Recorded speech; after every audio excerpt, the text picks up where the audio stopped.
حارث کے کہنے پر وہ شرمندہ ہو کے مسکرا دی۔ میری امی ابا اور میرا بھائی اور رشتہ دار؟ ہاں، میرے تایا ہیں، پھپھو ہیں، ماموں ہیں، خالہ، کافی بڑا خاندان ہے ہمارا۔ اچھا؟ عروج حیران ہوئی۔ پاکستان نہیں گئے؟ پہلے ہر سال جاتا تھا، اب 3-4 سال سے نہیں گیا۔ تم اتنے کامیاب ہو، ہینڈسم ہو، تو اب تک سنگل کیوں ہو؟ عروج نے اسے غور سے دیکھتے سوال کیا تو حارث نے مسکراتی نظروں سے اسے دیکھا۔ تم سوال کے ساتھ میری تعریف بھی کر رہی ہو شاید۔ اس کے شرارتی انداز پہ وہ کھلکھلا کے ہنس پڑی۔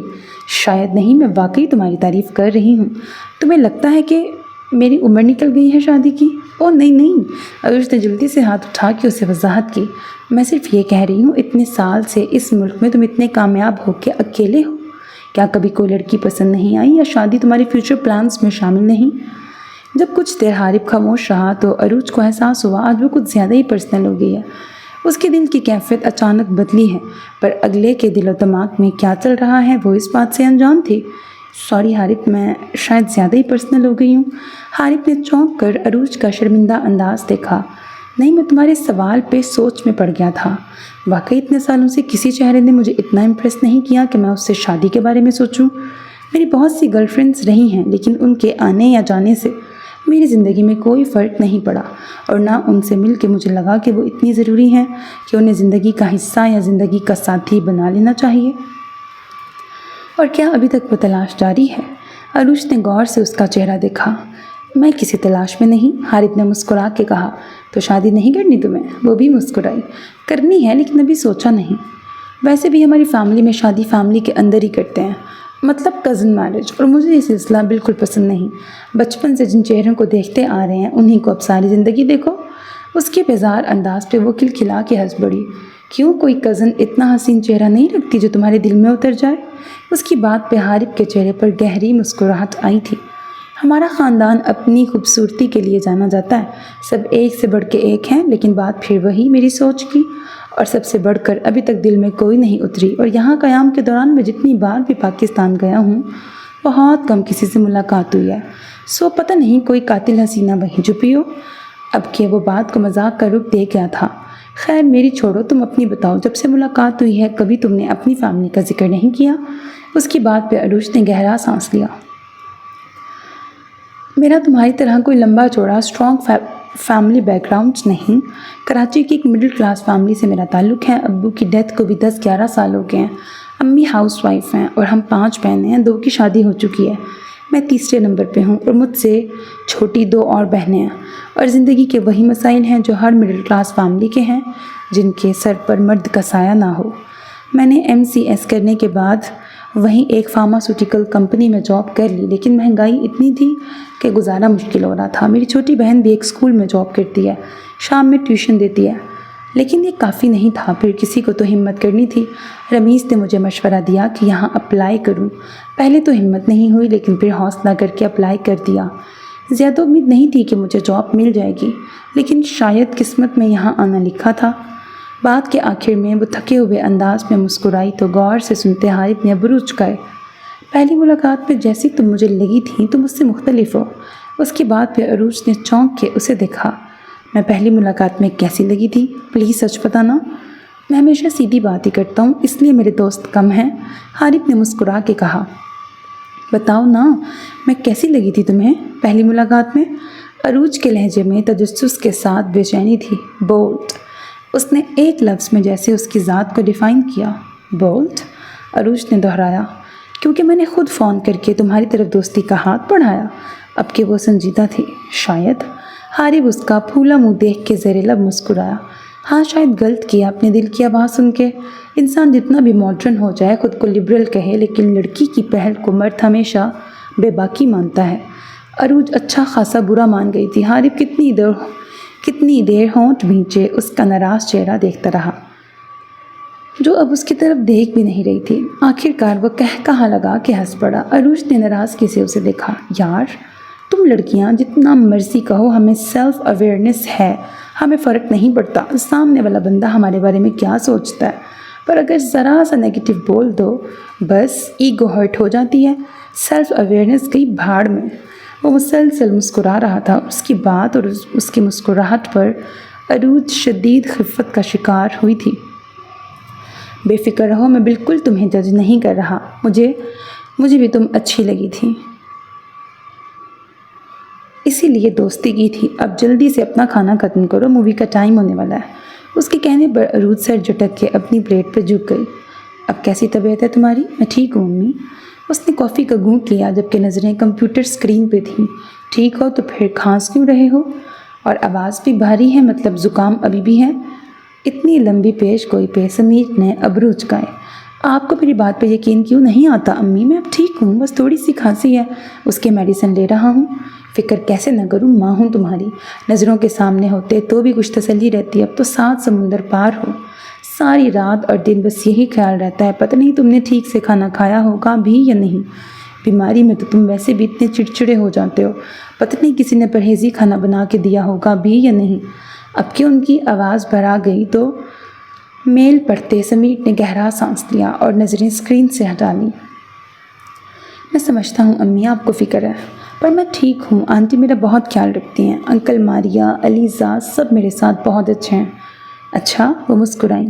جب تم گئے تھے مجھے بالکل امید نہیں تھی تم وہاں رہو گے، تمہاری عدم بیزاریت کا مجھے اندازہ تھا۔ ان کی بات پہ وہ ہنس پڑا تھا۔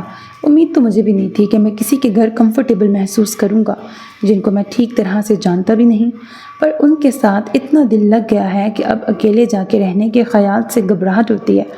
اس کی بات پہ سلمیٰ کی مسکراہٹ گہری ہوئی تھی۔ سیدھی طرح کہو، علیزہ کو چھوڑ کے جانے کے خیال سے گھبراہٹ ہوتی ہے۔ ماں کے کہنے پہ وہ مسکرایا لیکن بولا کچھ نہیں۔ آپ نے آنٹی سے بات کی تھی؟ ہاں کی تھی، لیکن اس نے کہا وہ مشتاق بھائی سے بات کر کے بتائے گی۔ ان کی بات پر اس کی مسکراہٹ سکڑی۔ آپ کو کیا لگتا ہے وہ انٹرسٹڈ نہیں؟ نہیں، مجھے ایسا بالکل نہیں لگا، پر بیٹا وہ لڑکی والے ہیں، یوں ایک دم جواب تو نہیں دے سکتے۔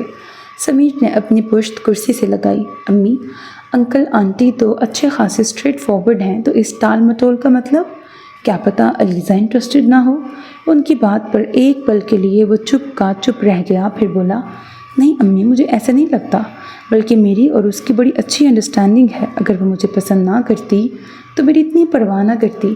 جب میں بیمار تھا اس نے میرا بہت خیال رکھا، بقول آنٹی اتنی خدمت تو اس نے اپنے ماں باپ کی نہیں کی۔ اس کی بات پہ سلمیٰ ہنس پڑی۔ ہاں، یہ بات تو فرح نے مجھے بھی کہی تھی۔ اپنے لیے ایک انڈا نہ ابالنے والی لڑکی سمیر کے لیے ناشتہ بنا رہی تھی، وہ بھی اس کی پسند کا۔ ان کی بات پر سمیر کے چہرے پہ بڑی خوبصورت مسکراہٹ آئی۔ تو پھر آپ خود بتائیں، اس کے دل میں میرے لیے فیلنگز ہیں تو ہی اس نے میری پرواہ کی۔ ہاں بیٹا، میں کب کسی بات پہ اعتراض کر رہی ہوں، اب فرح کوئی جواب دے تو نہ۔ امی، اب آپ یہی انتظار نہ کرتی رہیں کہ وہ آپ کو فون کریں، آپ خود دوبارہ کر لیں۔ مجھے علیزہ بہت پسند ہے اور میں اس کے علاوہ کسی اور سے شادی نہیں کروں گا۔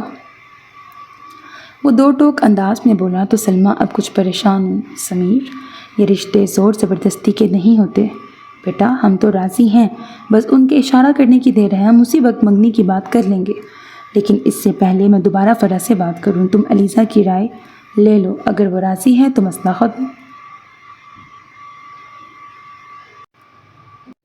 ابھی وہ مزید کچھ کہتا کہ پرفیوم کی جانی پہچانی خوشبو اس نے اپنے ارد گرد محسوس کی، اور ساتھ ہی ہیل کی ٹک ٹک اس کے کیبن کے قریب آ کے رکی۔